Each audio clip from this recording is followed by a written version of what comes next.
البرشلوني فرحان بصفقة رودري وهما متحايلين عليه. تخيل انت السيتي متحايل على البرصا. صديقي البرشلوني، قبل ما تبدا تسب فهمتني اسمع الفيديو للاخر ومن بعد نعطيك المجال سب قد ما تحب. قبل كل شيء نتفقوا انه رودري احسن لاعب ارتكاز حاليا في العالم الكل من غير حتى نقاش.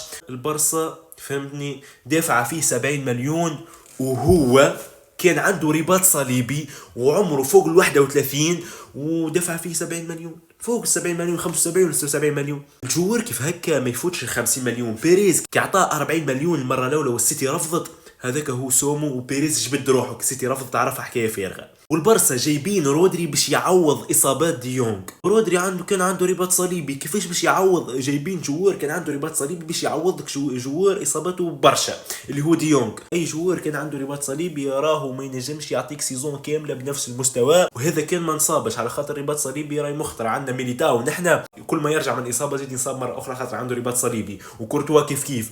صديقي البرشلوني هدي شوي ومبروك عليكم رودري.